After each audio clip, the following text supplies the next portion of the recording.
G'day everyone, it's Jacob McCrae here, or The Last Dart Bender as you might know me.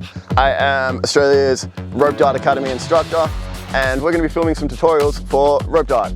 Before we start, we're going to go over some key terminology which will just help you understand what I'm talking about. First of all, we've got our anchor hand. Our anchor hand is usually our less dominant hand, and that's the one that the rope is tied to at the end. So that's so it doesn't go flying off and hit some poor kid in the park. And this one over here, it's not tied to anything, is my lead hand. This is the one I lead the dart around with, or you might think of it as having a dog on a lead.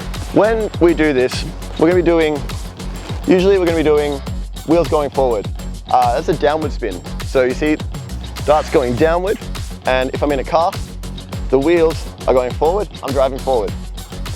And if I am spinning this way, upward swing, I call this wheels in reverse, or wheels going backwards if you like, and it's just the opposite. And if we're in a car, we're driving backwards, not going to Disneyland.